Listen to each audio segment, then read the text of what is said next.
Ce schéma consistant à mettre la main sur des enfants isolés afin de s'en servir comme cobayes se retrouve au Danemark dans un dossier peu connu, celui de dizaines d'enfants soumis à des expériences financées par la CIA pendant au moins 2 décennies.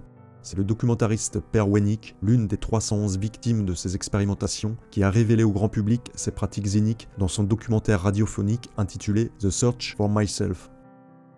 C'est au summum de l'orphelinat dans lequel avait été placé Wennick, enfant, qu'il a été manipulé à aller subir des examens psychologiques invasifs dans les sous-sols de l'hôpital municipal de Copenhague. Il a alors subi au casque des enregistrements de bruits violents, de cris terrorisants, tandis qu'il était attaché à une chaise et qu'une batterie d'électrodes placée sur tout son corps mesurait son rythme cardiaque, sa température et son niveau de transpiration.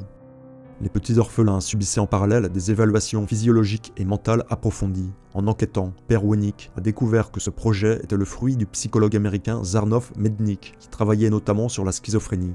Ces expérimentations sur des orphelins danois visaient à déterminer l'aspect transgénérationnel de la schizophrénie. Dans son investigation, Wennick a fini par identifier l'existence d'archives papier relatives à toutes ces expériences sur des enfants, entreposées dans le sous-sol du centre psychiatrique ayant hébergé les expérimentations. Lorsque Wennick fit une demande pour consulter ces documents, cela alerta et déclencha leur destruction.